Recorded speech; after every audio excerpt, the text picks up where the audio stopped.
the Misfits. Hey Misfits, I'm Karen. Brandon and Andrew are both on vacation this week, so I'm here to let you know what to expect this week on the Ministry Misfits podcast. October is Infertility, Pregnancy Loss, and Infant Loss Awareness Month, and so this week we are going to go back and hear from the Terrazas family about what the church needs to understand and do about the way they handle families struggling with infertility and child loss. And a reminder that if you have dealt with infertility in the church, at 2 Fertile Church would love to hear your story for her upcoming book project. The link for the survey can be found on the show notes. So join us as we go back and hear this important discussion.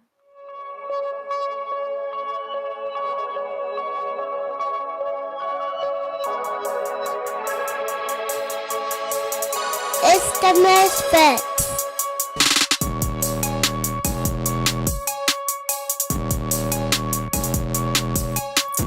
So I guess our favorite question that we love to answer is, how did we meet? We met on the side of the road. Like, I was in Colorado and got lost. And so I pulled off onto the side of the road and Cameron came along and I saw him there and I was like, hey, the restaurant you're going to, why don't you just follow me there? And we ended up having breakfast at this restaurant, and then we went up to the mountains together, and then we went bowling, and then he came to church with me the next day. Yeah. And then 6 weeks later we got engaged. So yeah, that's how we met in person. And the rest of the story is that we met online on eHarmony, and the first time we met in person was I was in Colorado coming out to meet her in person, and yeah, so. He got a little lost, so he called me, and it was just easier for me to come out to him than try to give him directions from where he was at. So that is our story of how we met, and we were married less than a year later, and we've now been married for a little over 8 years, and yeah.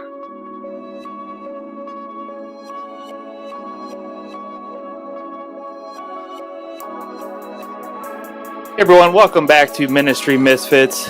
Andrew, it feels like it's been a long time. I don't know if it's because of the holiday that we just had with 4th of July, but it seems like a long week. It does feel like a long week, Yes. but glad to be back in the studio here. And just covering some more information. I guess not information. Covering Hopefully everything we're topic. doing has information. That is true. Some people might not think so. Yeah, well, that's a whole nother discussion. Yeah.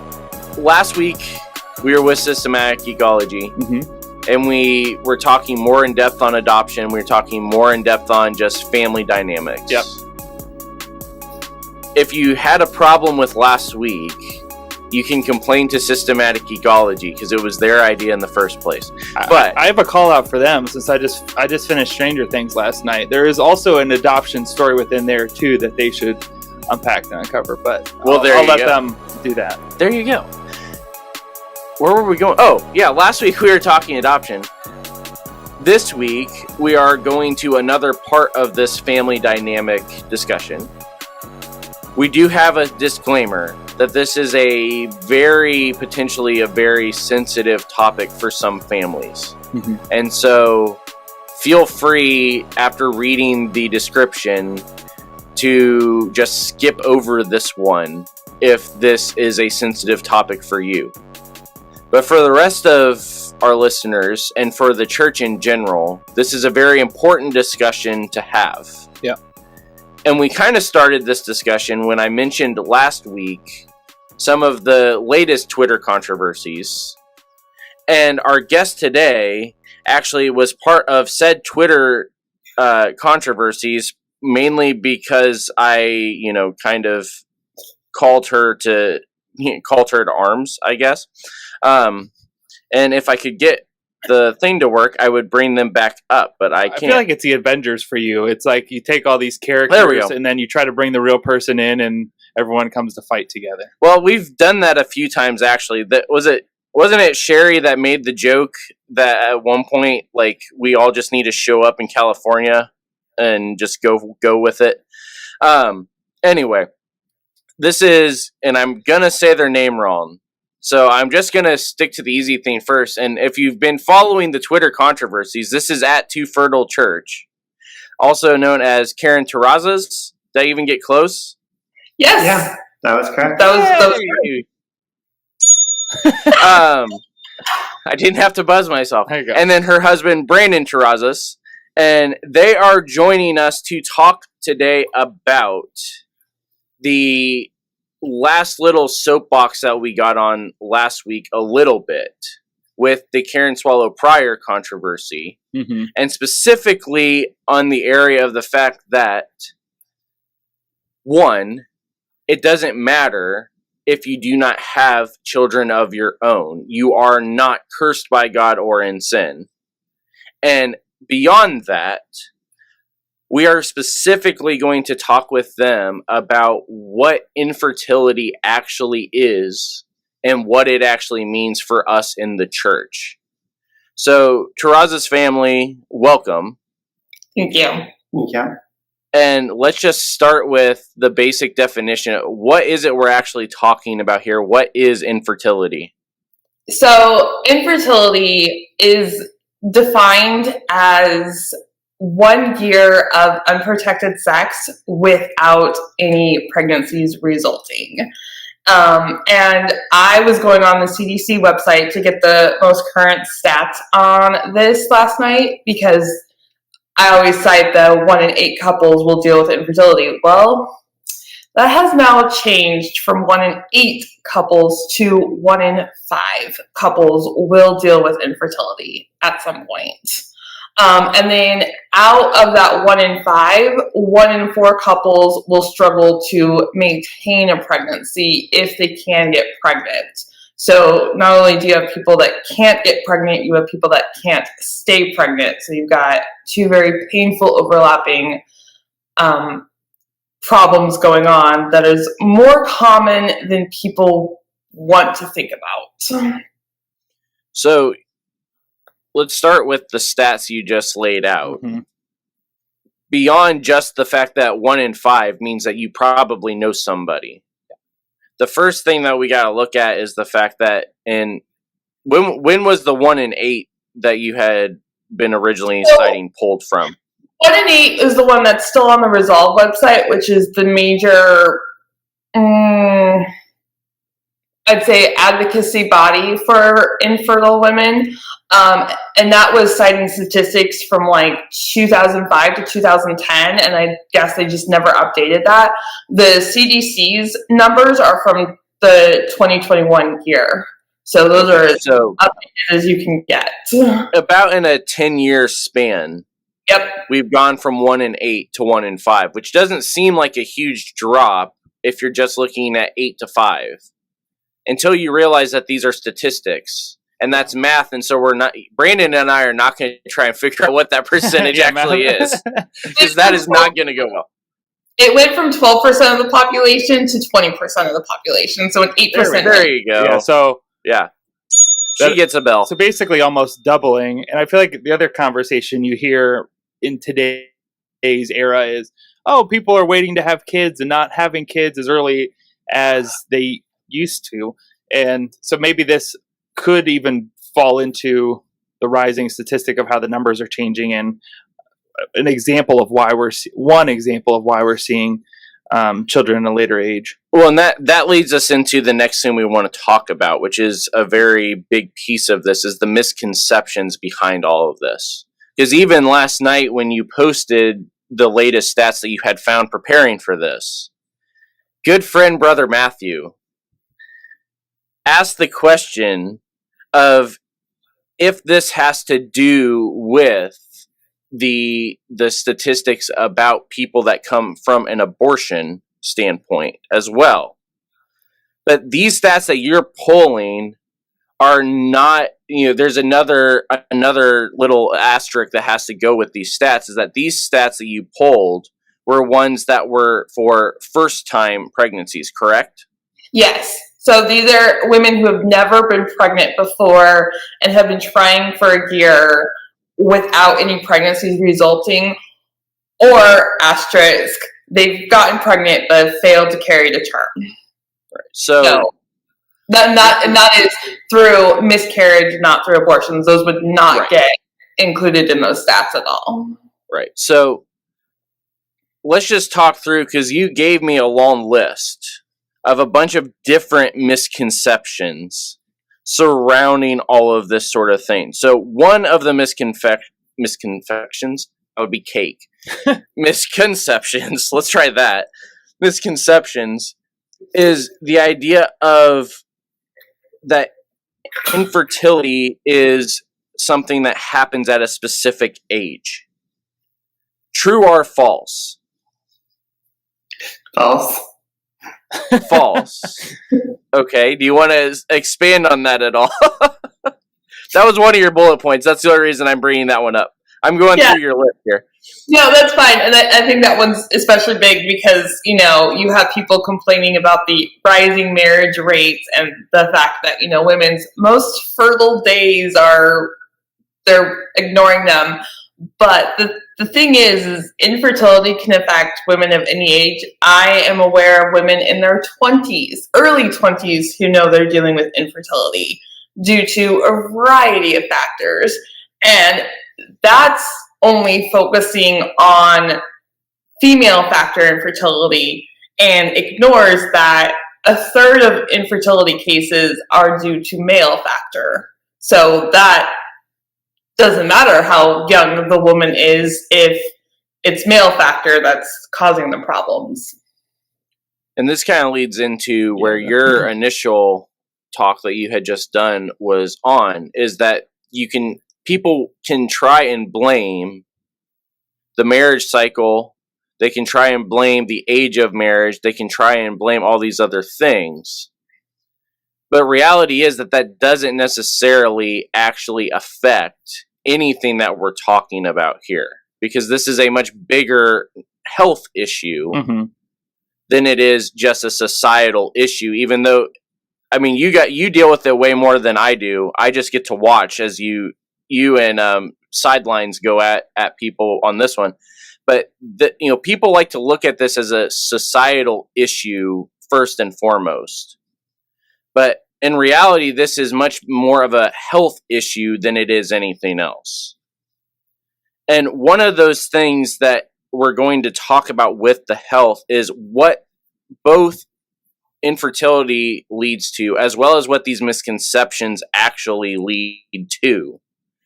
Which you can talk more on this here as we go. But the three things that you had, or two of them I think you had pulled out, I had added one to your list, is isolation, guilt, which that typically follows more with ones that are caused by miscarriages than it caused by just infertility, although not always.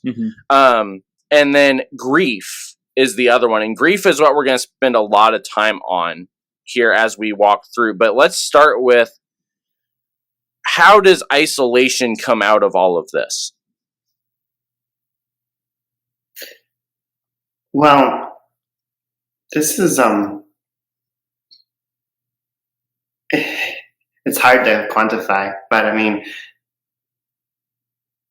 we're in our late 30s, and everyone we know who is in their late 30s has kids, so it's really difficult to develop meaningful relationships with people because they're dealing with stuff that we're not. Like, they're raising kids and we're not, and they're not nearly as flexible as us because they have kids, which totally makes sense. But it's like, can't just be like, hey, do you want to go to a movie? Because then they're like, oh, we need to find a sitter and we need to plan it out like 2 weeks to a month in advance and all kinds of stuff like that. So as far as relationships goes, that's a way that I have noticed the isolation. There are other areas that are more insidious, but I haven't really been exposed to those, whether that's because I'm a guy or I'm just oblivious, I don't know. But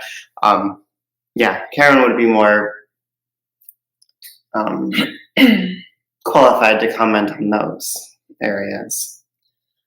Yeah, being the only woman talking to three guys on this topic, I worry about how much I'm going to embarrass the three of you. But I have often said that infertility is being alone, because so much, especially from the woman's perspective or the woman's side, you're doing a lot of these things alone. So you find out that this month was not going to be the month by yourself, and that's not something you can announce to the public, because we just don't talk about that in mixed company. Or if you're taking a pregnancy test, you're going to get that negative test when you're by yourself, or maybe with your husband. But again, that's not something you can just announce, and so you're having to process these huge emotions by yourself or with your husband, who is also trying to process them at the same time. And there is no mechanism in our society for processing it out and about. And so, there's forums and groups where you can talk to other women dealing with it, but the initial realization that this is another month you're not pregnant is still going to be when you're by yourself. Yeah, and you guys kind of listed both examples of the isolation, both as a couple and as the individuals within the couple. Mm-hmm. You find one is more prevalent than another within relationships? This even kind of gets into the guilt a little bit, I would think. But yeah, do you find it's more couples distancing other couples, or within that relationship, the couples distancing from each other? Are you talking like infertile couples dealing with it, or? Correct. Yeah. I do know the stats on divorce for infertile couples is higher than the national average, and I think that's a variety of factors, due to, if you're doing treatment, that is a very expensive road, and obviously money is a factor in a lot of marriage problems. And I think some couples, and this is just what I've read on forums, we've never really struggled on this forum, but I think there's a lot of couples trying to blame each other, especially if they know, like, oh, this is male factor infertility, or this is female factor infertility, and I think that can cause problems. Our case, we have unexplained infertility. The doctors could never give us a reason why. So we didn't really have to deal with the, oh, it's my fault, it's your fault. But I think even if we did, we were just a unique couple. So it's not something I feel really comfortable talking on, because I haven't talked to a lot of couples that have really struggled with that, because usually I've talked to women, and guys unfortunately get lost in this conversation, which is one reason why I did want my husband here, even if he doesn't have a lot to say, because this is definitely my wheelhouse and my passion. But well, and you and I had talked about this as well, as far as why we wanted your husband on, is that he already talked about the fact that the way that dad is involved with any of these conversations, if he's even allowed to be involved with the conversation, not because of the spouse, but because of just the way that, again, people look at this as a societal issue instead of a health issue, mm-hmm. has been more and more very blatant to me ever since we lost Carson, is that there are very few resources for dad when you have either lost a child or when you struggle to have children. Is that dad is just off in the distance, as he's just going to be there when we're ready to call on him, and he has no role in this any other time.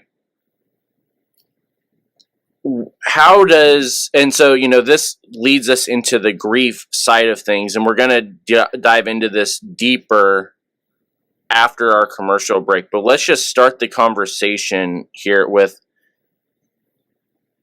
have you guys found that the grieving processes are different between the two of you than you maybe initially thought it would have been? Yeah. Yeah. Go ahead. We definitely processed it different, and we definitely grieved it different. And I think especially early on, we didn't always understand how the other person was responding to it. But I know Karen talks about was it the 5 stages of grief? That's not something that I've experienced. I tend to go back and forth just between being okay with the fact that we've lost 6 children, to being angry, to just being sad. Like those 3 things, like the whole bargaining and stuff like that, or denial. Never really dealt with that, but yeah, and yeah, it's definitely not something you go through and then you get to acceptance. It's very much bounce around. Like, yeah, just yesterday I was just thinking, this isn't fair. And like, I'm a teacher, so I've encountered a lot of parents that I would not consider to be good parents at all. They don't care one little bit about their kids. And I just think, how exactly do they have kids or multiple kids? And here we are with none, which doesn't seem fair. And well, life isn't fair, but from a more subjective term, I wouldn't want it to be fair, really.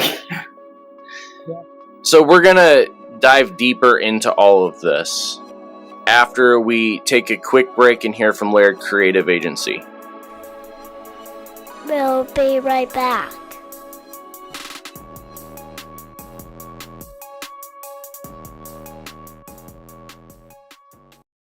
Season 2 of the Ministry Misfits podcast and our awesome theme song are brought to you by Laird Creative Agency.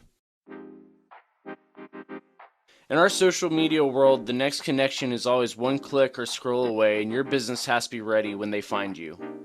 That's why Laird Creative is always looking for ways to step your brand up. Whether you're looking to overhaul your brand one time with a new website or want to save money by outsourcing your graphic and media content, Laird Creative Agency is here to help. Laird Creative's mission is to take the difficulty out of the creative process. With Laird Creative, you'll find a dedicated team of artists ready to tackle any creative need that your business has, big or small. If you're looking for an easier way to share the vision of your organization through thoughtful branding and creative content, find them at lairdcreativeagency.com to get started. Mention the Ministry Misfits podcast and get a free consultation call. Laird Creative, step your brand up.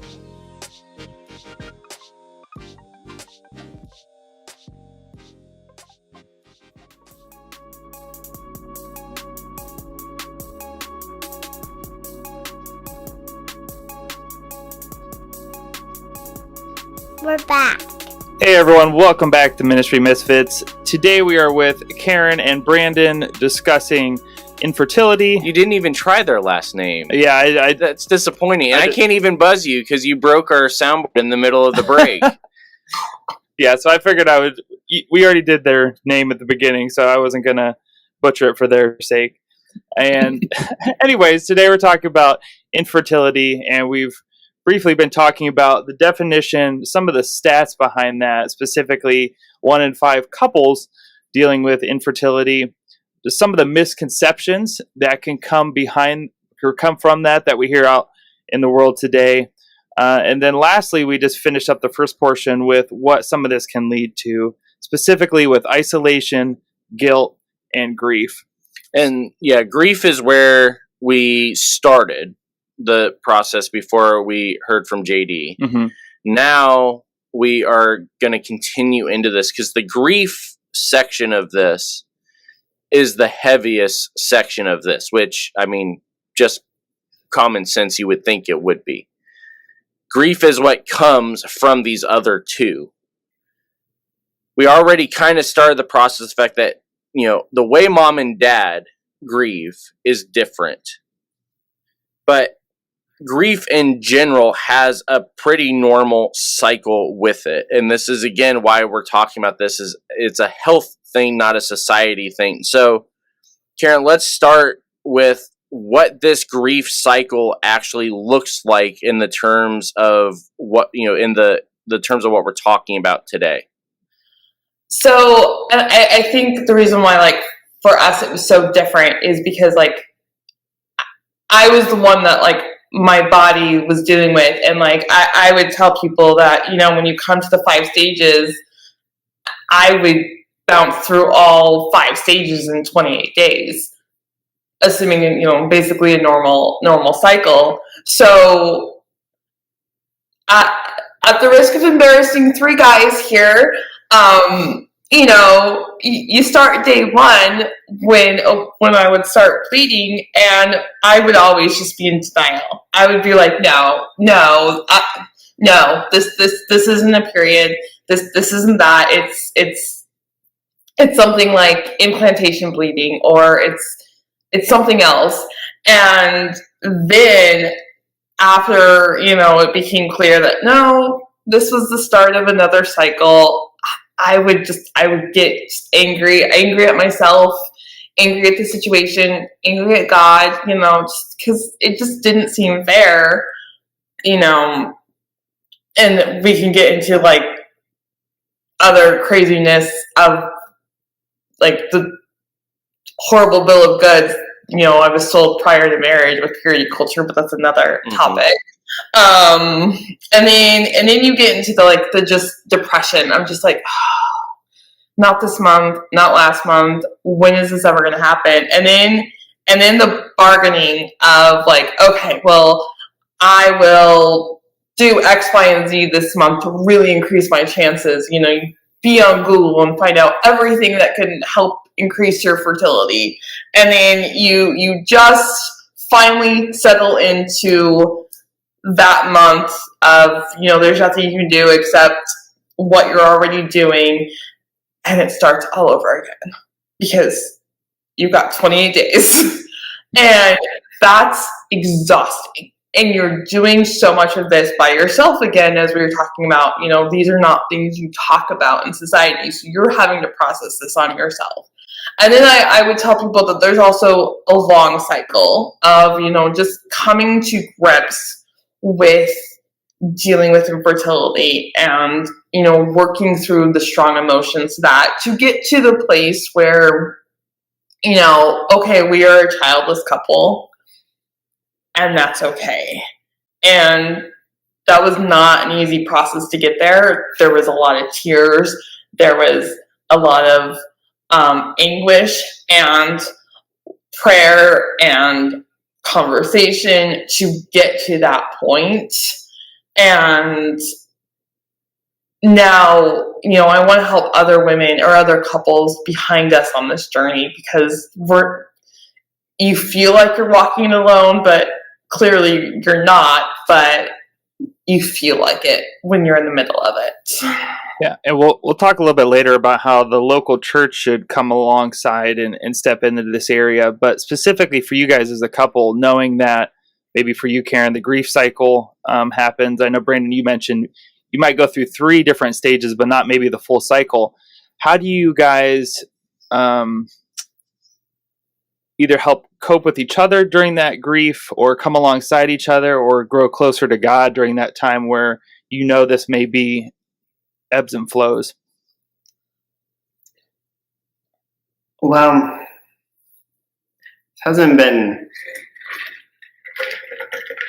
this aspect hasn't been needed as often more recently, but there were a lot of times where I was just holding Karen as she was bawling her eyes out and feeling like I have absolutely no idea what to do. Because, not something I was really expecting to deal with when growing up and getting married. Assumed that this really wouldn't be an issue, and didn't even really think about it, and so was completely unprepared on how to deal with it. So there was that. Haven't really had as many, any crying episodes as far as that goes.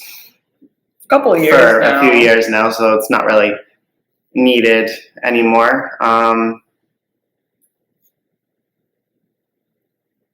But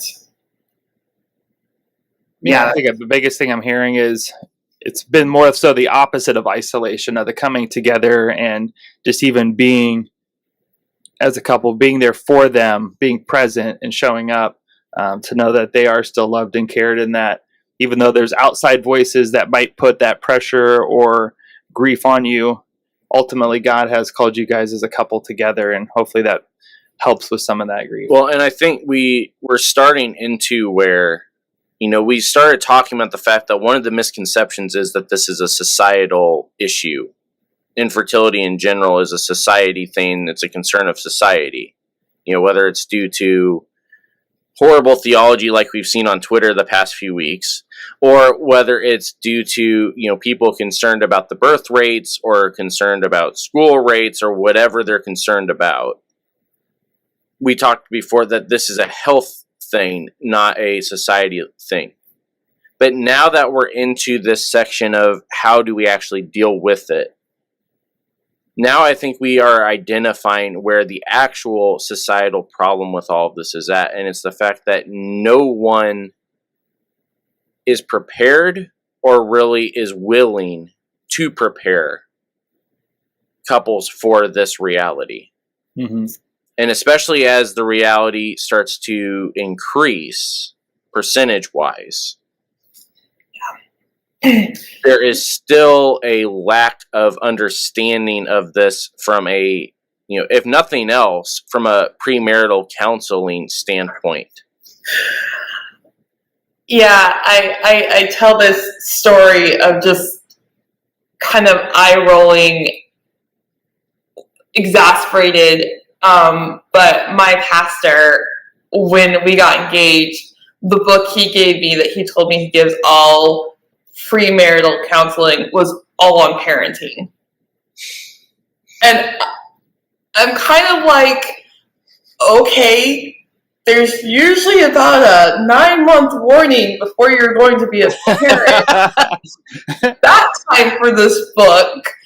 But yeah. Even Mary got a 9-month warning. Yeah. I mean, come on now. Yeah.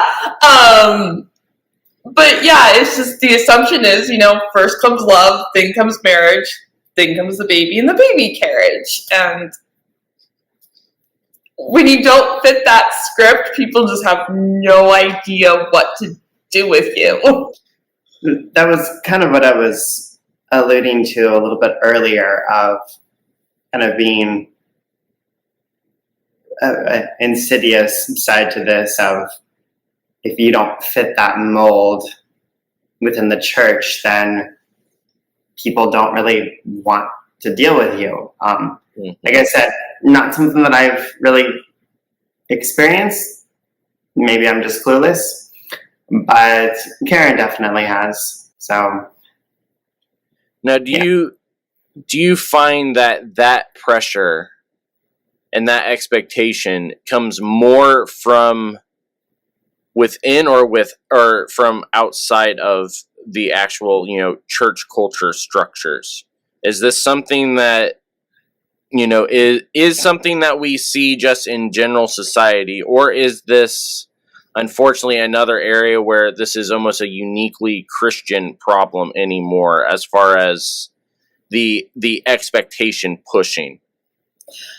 So I think that there's expectations coming from both worlds. But I think the expectation from the church hurts more, and there's less understanding. So I think from the world at large, the more pressure is, why don't you do X, Y, and Z, because popular culture especially presents infertility as a problem that you just throw money at to solve. So, just go to a fertility clinic and, do IVF, come home with a baby. And it's not that simple, but Hollywood presents it as that simple. And so society at large is just like, well, do you not want to do all that? And it's like ignoring that they don't know what they don't know. But the church specifically, it's so family oriented, and it's so geared around the nuclear family that it doesn't know what to do with couples that don't have kids, and again, this could get into another subject. If I come back on, I could talk about this.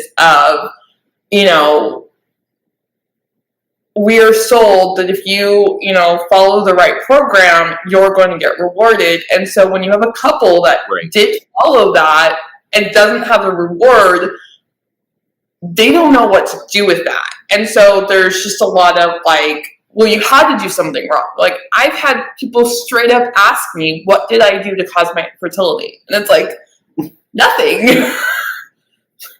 That's not how it works.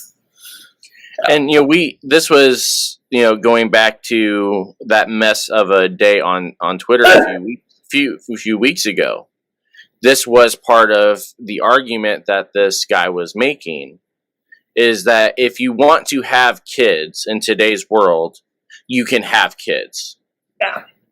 Just makes it seem like an easy recipe. Right. And that was basically the argument, is that it's a very easy recipe. Because if the biological recipe doesn't work, then the financial recipe will. Mm. And like you said, this kind of starts us into the next section that we're going a little bit, as far as how this conversation has even changed over the past 2-3 weeks, of the church side. Their normal recipe for this is either it's all either just a prayer recipe or a financial recipe. The world's recipe is full on just either a medical cocktail recipe or it's a financial recipe. The hard thing for us to start breaking down is this reality that the core issue at both of these, both the church and society, is the unhealthy way that family is presented. In the church, it's almost we'll clarify, within white evangelicalism, it's presented as almost an idol of, this is a sign of God's blessing. Mm. We're back into prosperity gospel talk now. Yeah. Within the world, and this is the world as a whole, the family is just the support system that you have for ages, birth to 18, if even that. Sometimes they're going to say 15. But that's not what we see in Scripture as far as what a family unit is actually supposed to be. This is what we've been talking about for the past few weeks. Both, even in some cases, we talked about this with Alan when we talked Indian Pentecostalism. Of the family structure and family unit is something that God has designed, but not for these different avenues that the church and that the world is trying to say that the family units have actually been created for. The family unit is, like we've already talked about, is a place of support when things like this happens. But we also are all too well that sometimes extended family causes some of the isolation, guilt, grief in this topic. Yeah, and I would say that's where my wife and I kind of fall into that camp a little bit of, we're going through the adoption process currently and feel like that's what God has called us to. So I guess stats-wise, we would probably fall into that infertility camp. Since we don't have kids yet. And yeah, again, a lot of the people, instead of saying, like we say, hey, we're going through the adoption process, immediately the question comes back from the church or even family is, well, why aren't you having a kid naturally? It's never a celebration of going through the process. It's always immediately to the why not. And so, then that brings that shame and guilt and sometimes that cycle from people that should be bringing you up and providing love are the ones that they're the closest to you that can really bring that dagger and feel the pain with the hurt. Yeah. That discussion there is exactly why, when we were talking last night about how we're actually going to do this, since apparently all four of us realized last night that it was Friday. That we hadn't actually done any of the The holiday week threw us all off. Yeah. Is the fact that, with the Supreme Court rulings that have been coming out like pretty much rapid fire the past 3 weeks or so, like they sat around and did nothing for a long time and now it's just boom, boom, boom, boom, boom. Okay, I shouldn't say nothing. I'm sorry. I shouldn't say nothing. They haven't done anything public, intentionally public, because they did something public that was unintentional also. They have not intentionally done anything public for a long time, and then it was boom, boom, boom, boom, boom. But the post-Roe misconceptions around all of this are ones that need to be addressed as well. And this is one where it's going to be much more specifically geared toward the church specifically. Because you already identified one, and this was pre whatever day that was a couple weeks ago, of the response from church and family oftentimes is why. We saw this on Twitter with Dr. Pryor is, well, why didn't you, if you have all this money now because you're some famous author, why haven't you gone and adopted, 50 kids by now? And so the question again was, why? Not realizing the fact that God doesn't call everyone into the same fields and areas to do what he has called them to do. So let's just start with some of these. You gave me a nice long list, and the list was on the one that Brandon broke during the intermission. So let's just start through, because this is a different type of conversation than that you've been able to have, but you want to be able to actually have this conversation because it's important. How has a post-Roe world affected this conversation? So, I sent you my initial thoughts on that last night. And I know this is going to make some people on Twitter's head just explode, but it's a complicated issue. If you had told me 20 years ago that I would call post-Roe complicated, I would have not understood, but I've learned so much in the last 8 years, I can't unlearn that. And I remember one thing I said on that, because I've said it before, before Roe, the post-Roe world, I always kind of felt like I was in this no man's land, because pro-lifers really don't know what to do with infertile women. They really don't. And yet, there's no one that understands life begins at conception more than the woman praying for 2 pink lines on a pregnancy test. And we understand, especially if you get all the way to IVF, I mean, you literally are watching an egg and a sperm become all the different things as you're praying it makes it to that 5-day mark for implantation. Not implanted, but to be transferred, and then you hope it sticks.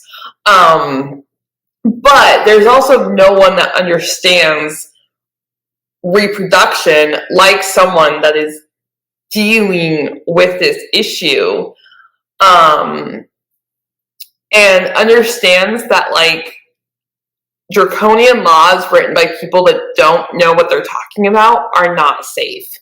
So I remember when the decision leaked several months ago, I would see people on Twitter being like, yes, let's ban pregnancy at 0 weeks. And I'm just like, abortion. Oh yeah, abort. Yes, let's ban them.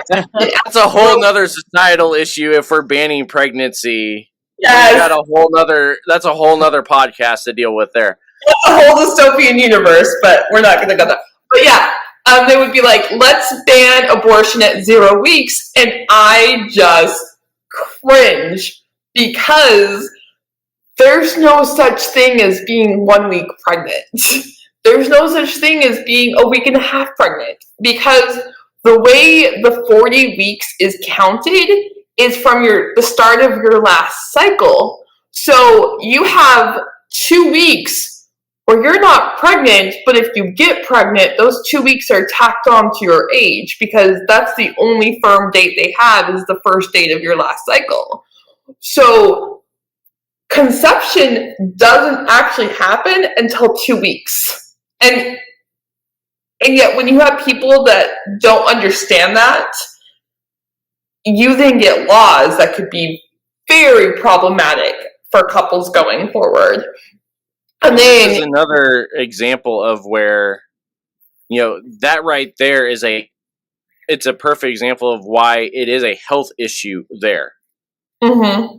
But yet we try to turn that again into a societal issue. Mm-hmm. And the common thing, if you haven't caught it yet, is that part of why this is such a weird discussion to have, weird in terms of the way people view it, is because we have everything backwards with our labels. The areas that are health issues is what everybody's trying to make a societal theological issue. The stuff that is actually a societal theological issue is where it was like, oh no, that's something for the doctors to figure out. Sorry, keep going. I was just like, this is another example of exactly why this discussion needs to happen. Yeah, no, that's fine.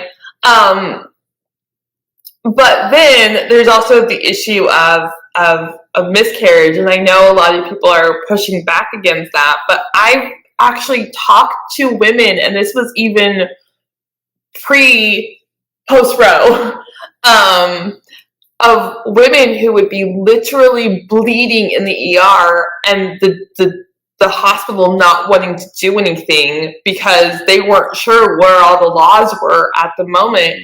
And, when it comes to like ectopic pregnancies or miscarriage or a missed miscarriage or just any bleeding that may happen in pregnancy, you don't want the doctor to have to be consulting a lawyer before treating you. You want them to be able to treat you.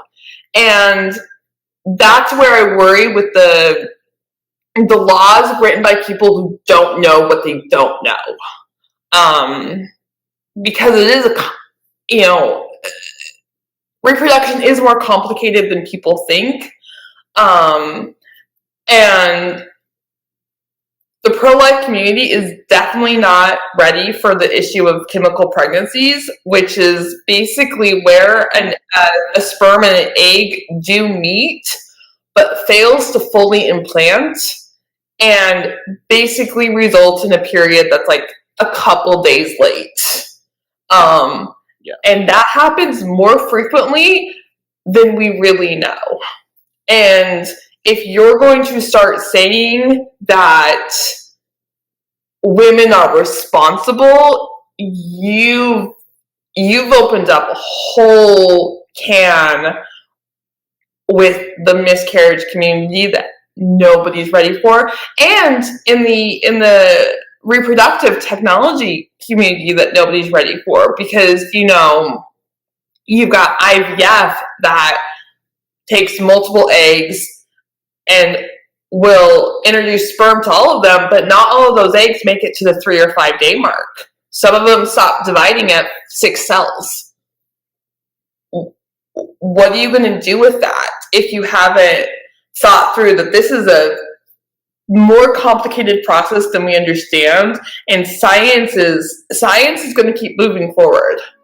And that's what we're going to dive deeper into, because now we're getting into what this means for the church and what God actually would have us do with this theologically. And we're going to dive into all of that after one more commercial break. We'll be right back.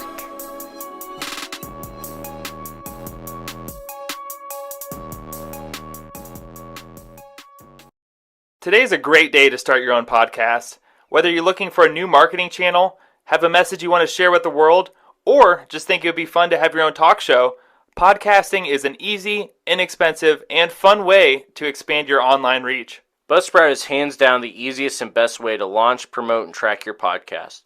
Your show can be online listened on all major platforms within minutes of finishing your first recording. We just switched to Buzzsprout for Season 2 and have immediately noticed the difference. With Buzzsprout, you get a great-looking podcast website, audio players that you can drop into your websites, detailed analytics to see how people are listening, tools to promote your episodes, and more. Podcasting isn't hard when you have the right partners, and Buzzsprout and the Misfits want to help you get started. Contact us for a free consultation call, and then visit our affiliate link to get started with Buzzsprout. Using this link not only helps support the Misfits, but it also gets you a $20 Amazon gift card. The teams at Buzzsprout and Ministry Misfits are passionate about helping you succeed. Join over 100,000 podcasters already using Buzzsprout to get their message out to the world. To find out more, go to www.ministrymisfits.com/affiliates.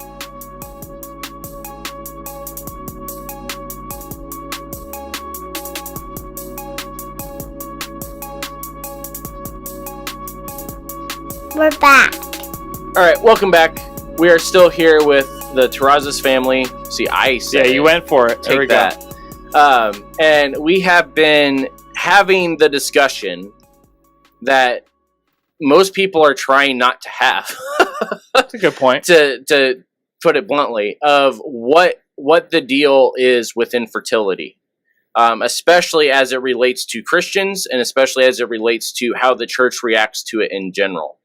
And so the main thing that we have talked through is the fact that most places where we try to deal with this stuff as a societal theological issue is really just a health thing. And all the things we claim to be health things are actually the societal theological issues we need to actually be talking about. Imagine that we've got it completely backwards.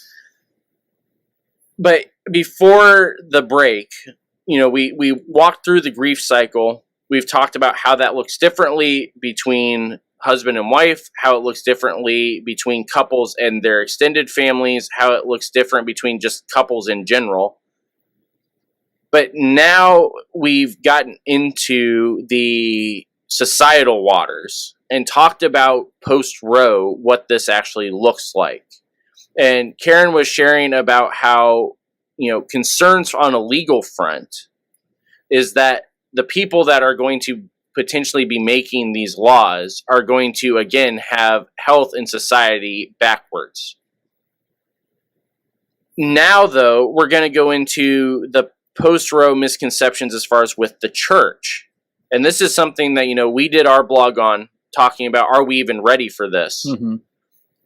Karen Swallow Pryor's tweet, "Are we ready for this?" is what started the whole controversy to begin with on Twitter.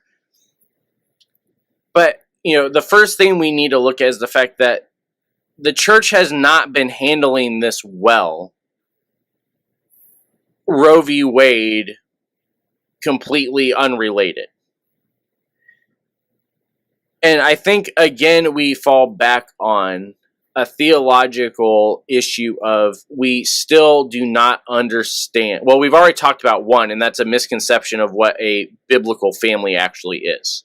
And we've talked in depth on that with Obi-Wan and with systematic ecology, and a little bit even with Alan as far as the different cultural ideas of what a family is and what a church family looks like. But the other big one, and this is one we talk like pretty much every episode, I think we've hit this one at some point, and so I should have it here, and I don't, so I don't know why. But the Imago Dei talk. Mm-hmm. Of what actually being made in the image of God is, again, is not being talked about well. Because you've already said, Karen, that the pro-life community doesn't know what to do with you guys. The pro-choice community doesn't really know what to do with you guys either, because of the fact that you guys understand better than anybody when life begins. And this is where the Imago Dei talk has to start. is that if we are talking about dignity coming from being made in the image of God, and that we already know that life comes from God. I mean, that's multiple places in Scripture. And so this whatever you want to call it, has life before it has eyes and everything else. It has dignity and value and worth, which I can't imagine anybody is going to disagree with that on the pro-life community. But the problem comes in that in saying that, we lose the nuance of being able to say that the parents also, and this does fall, both parents also are still made imago Dei and in the image of God. I think we talked about this last time too, I think it's the voice for the voiceless. So a lot of people will step in and say, well, Right. that baby, whatever, does not have a voice. I'm going to speak up for them, but not for the couple. And so, you've already talked legality, your concerns post-Roe related to all of this. Now let's actually jump into within the church. What are your concerns post-Roe related to all of this for the church and the discussions that are going to go on there? So I know one I have, and this was something I talked about even before the post-Roe decision, but the church does not talk about adoption well. And there is an assumption in the church that infertile couples should just adopt, and that is the panacea that will solve all our problems. And that, talking about the image of God, that ignores the reality that these kids that need adoption are also image bearers. They are not tools. They are not props. They are people of worth. And I think everyone should follow Adoption Voice, #Adoption Voice on Twitter, because there is a lot of adult adoptees that are finding their voice and they have things to say. And I have fallen into that world kind of accidentally, because I do advocate that adoption is more serious than we treat it. And as an infertile woman, that is rare for them to see. So as an infertile woman, to speak for them, they find that so rare that I've had a few of them DM me and thank me, or even publicly on Twitter, thank me for seeing them. And so I think the church needs to realize that when you're dealing with human lives, the utmost care needs to be taken to not trivialize any of them. And that means that even this baby that is being born to, let's say, a 16-year-old unwed teenage girl, that baby given to an established couple is going to have trauma. Mm-hmm. We know this, and we need to recognize that. And that 16-year-old girl is going to have trauma. And what I would love to see is society as a whole transition to doing everything possible to keep mother and child together. Instead of thinking that adoption is the cure-all, we need to figure out things that allow mothers to keep their children. And adoption. And this is something we had this discussion with that guy about, is that, obviously there's a nuance to this as well. Because there are situations where, for the safety of the children, they need to be removed. Yes, and I'm not going to... Right, and that's why I want to make sure people are clear on this, that is not a situation that we're talking about here. Mm-hmm. Because that is one where the trauma that is induced to both mom and child in that scenario is more detrimental than the trauma of being separated. But we do have this unhealthy obsession with the idea that the key to all of this is just we take the babies. And really this falls back into the Roman versus Celtic evangelism models again. Of if they're within our walls, then we know they're going to be Christians and then they're going to be fine and they're going to be safe. Rather than if we are in the community and building up the community around us, now we're going to be able to provide resources for mom and child, regardless of if they come back to the fort with us or not. They're going to be able to sustain themselves. And this is just another example of where the bad missiology, not that all Roman models are bad. Again, we got to clarify, not all Roman models are bad. There are times for Roman models, just like there are times for removal of children.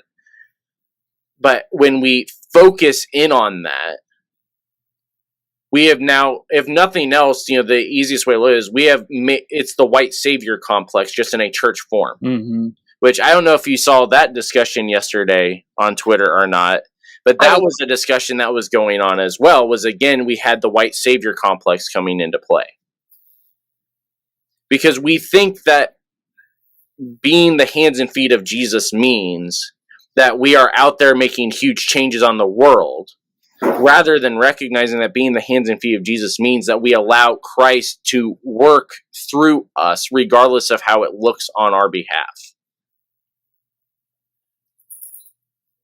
I was just going to say, I think the other element too is fostering, and that's been another big conversation out now of people saying, well, adoption is not enough, just foster. It's the quickest thing that you can get into as far as getting set up. And I know for myself personally, that's a big call and challenge. Right. It's not just something that you lightly step into, because as you've brought up, really the goal of fostering is to get that child or children back with the birth parent. That's the whole goal. It's not to make myself this great person that hopefully the family or child sees that I'm a better option. No, like the whole goal is to keep them back, even if that situation's not ideal. My sister and brother-in-law have been fostering. They finally were able to adopt 3 of the children, but they've been fostering for however long they've been married. Because again, numbers. Math. Yeah. They've been fostering for a while. And one of the things with our grandparents that was the hardest thing for them to understand was the fact that adoption was not the goal. Mm-hmm. Adoption was not the goal. The goal was to provide a sense of stability for these kids for a while the parents were able to find stability themselves. That was the ultimate goal. But it was not something that was well recognized, both church-wise, and probably some of this is just a generational thing as well. I've also dealt with students from a counseling perspective of where the foster situation, and this is another area where this is a societal problem now we're talking, is that, again, because the thing that everybody thinks is, well, we just throw money at the problem, is that there are, unfortunately, some foster situations where it is more traumatic for the children than it would be even staying with the parents that got them in the system in the first place. Because the state will pay you to be a foster parent. Mm-hmm. But what they're actually paying you to do is to be a babysitter, not to be an actual parent. And so there are kids that are abused and traumatized within a foster situation because, again, we're not actually talking about what these different systems actually are when we talk about just giving your child up. It is so much more complicated than we're willing to make it. And largely this goes back, the theological argument that one guy kept spouting was the command is to be fruitful and multiply. So if the command is be fruitful and multiply, then that means we just need to make sure that all of these kids have a place to stay, rather than the command of discipleship, mm-hmm. which is train up the child in the way they should go, whether I am a legal guardian of this child or not, whether I am a biological parent of this child or not, whether I am fostering this child or not, or whether this kid just walked into the church this morning and asked for a cup of water. That is the type of relationship that God actually commands us to have as believers. That is what it means to train up a child. Go ahead. I would want to break in here and point out that something that gets lost when people are looking at the Bible, as far as like when they quote the be fruitful, multiply, is if you notice, after Mary has Jesus, we never hear about any woman's fertility again. It's a huge theme in the Old Testament because we're waiting for the seed, that promised seed. And so every woman's fertility is an issue because that means they don't have a chance to give birth to that seed.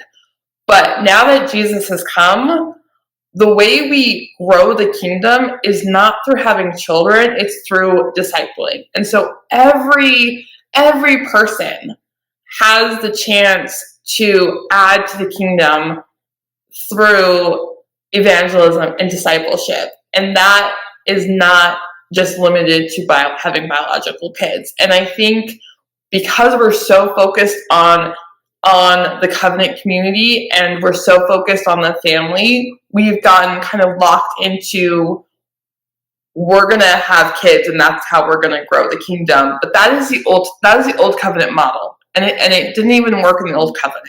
It's not going to work now.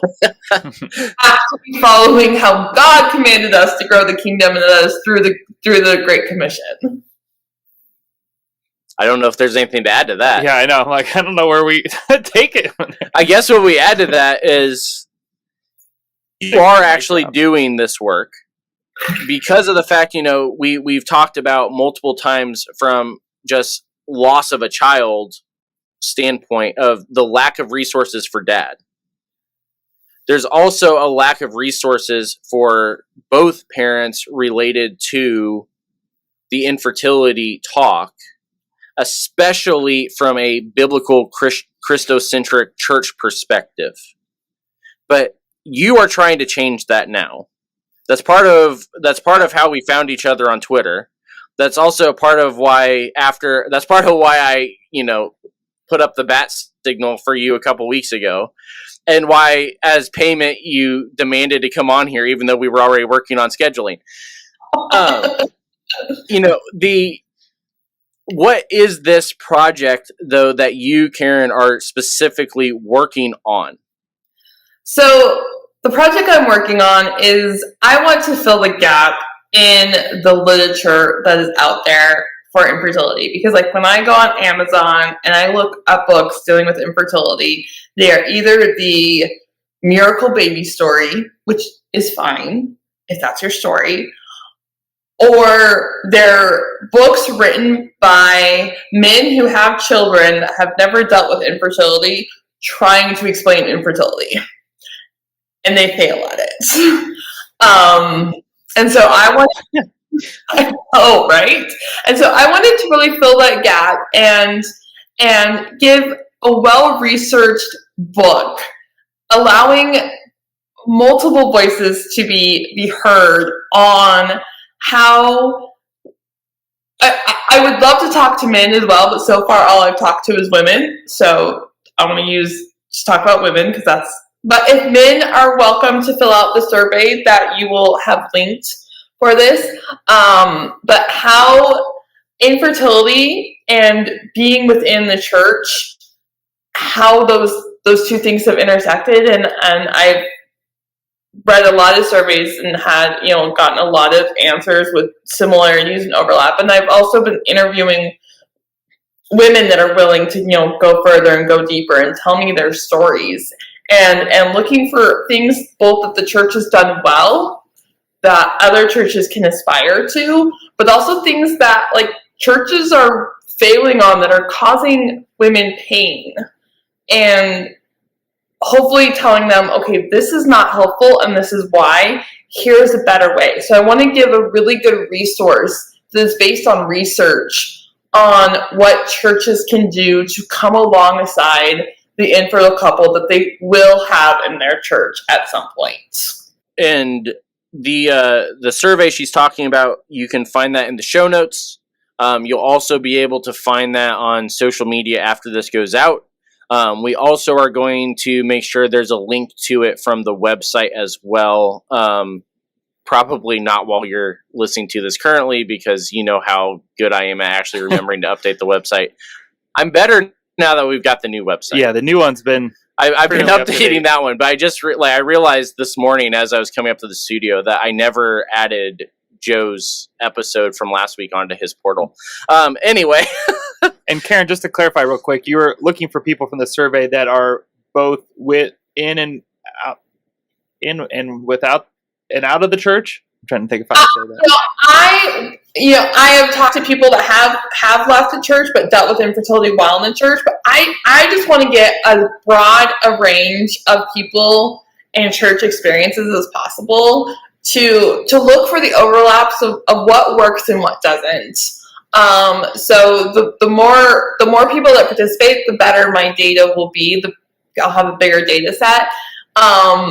So I'm doing this solo. So this is basically like a PhD program that I'm doing all by myself without a university. So there's a disclaimer that there's no university backing, but I'm trying to actually do a legit study that would hold up against peer research if anyone ever wanted to do that, to give a really solid resource that would hopefully stand the test of time for churches and ministry leaders to have at their disposal, because there's just not good information out there at the moment.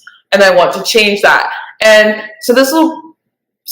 I'm in the early stage of research, but I'm hoping that I will have the book written and I'll find a publisher and hopefully have it out like 2025. It's my goal. So in the meantime, if you want to see any of the research she's doing, any of the writing she's doing now, because we classify Twitter as writing on here. Yeah. You can follow her at 2 Fertile Church, and that's TO Fertile Church, not the number 2, because we don't do numbers. Or TOO. Yeah, well, we don't do numbers, let alone grammar. Sure. So it's at 2 Fertile Church. You can find her on there. Again, the stuff that she mentioned as far as the survey, will all be in the show notes, and it should be on social media by the time you're listening to this. And eventually it'll make its way to the website also. You know how that goes. Speaking of, you can also find us on all of those different places as well. Mm-hmm. And so the easiest way to do that is to just, on any social media platform, search at Ministry Misfit. Yeah. No S. No S. Because, again, grammar. But, or go to our website, Ministry Misfits, with an S. Yes. We were getting to that one, because that one's more complicated. At Ministry Misfit is where you can find everything on social media. You can find Brandon in a couple places if you would ever remember how to unlock his accounts. True. But yes, you can find everything at the website, including links to both Brandon and Karen on Twitter, as well as all of the research Karen is doing on ministrymisfits.com on the guest portal, which I believe is ministrymisfits.com/guest, but I can never remember if that's actually the right. SEO or not. You can also, on the store, or on the website, we still have our merch shop. Yep. And we still have the Tikva tees. Tikva tees, yep. They'll be starting again their fall programming as school goes back here. Very weird, but next month. Yeah, we're trying to ignore that side of where we're at in the calendar year. But yeah, they are going back. Have you had to start your classroom prep there, Brandon? I have my first training Thursday. So sorry. Okay. I think the one thing I hated more than parent-teacher conferences as a teacher was having to do all the summer training stuff. That was literally the same thing that we did a year ago, and they say they updated, and all they did was change the font. That's a whole nother... Go ahead, yeah. Well, they would change the date also. Oh, well, that's true. They got, copyrights. They got to stay relevant. Anyway, Yes, the Tikva tees. Yep, That's where we're still at. available to purchase. Still available. Still 70% of all profits coming off the Tikva tees goes back to Tikva. Yep. We are hoping to maybe be able to do something with them here before the summer ends, but scheduling and all that, how that might work, may not. We'll find out. True. If you'd like to be a patron, you can visit our Patreon page and check out the different ways that you can support us. Anyways, from $5, $10, $20, and $100 a month of financial giving. And that money goes towards this.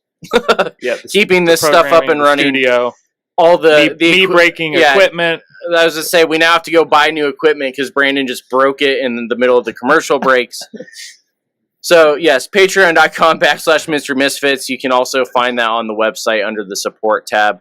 So, Karen, Brandon, thank you guys for coming on. We're going to find a time to have you come back on, and we're going to really dive into the messiness. If you guys thought this conversation was messy and potentially somewhat awkward, just wait till you hear what we want to talk with them about the next time that they come on. I thought you were going to say, check out our other episodes. Oh, well, yeah. Well, that's another... You can check out the episodes. Go subscribe, 5 stars, all of that. Oh, where's it at? See if I can find it. Since Brandon broke it. Yeah, there we go. 5 stars. Anyway, we will see you all next week. The Ministry Misfits podcast is a production of Ministry Misfit Media in association with Overwhelming Victory. Dr. Greg Linville and Andrew Fouts are our executive producers, and Brandon Simmons is associate producer. The Ministry Misfits theme song is written and produced by J.D. Laird and Laird Creative Agency. If you would like to get in touch with us, you can email us at ministrymisfitmedia@gmail.com or by following @ministrymisfit on Facebook, Twitter, Instagram, and TikTok. You can also visit our website at www.ministrymisfits.com or through bio.link/ministrymisfits. If you would like to support Ministry Misfits, you can become a patron by going to patreon.com/ministrymisfits.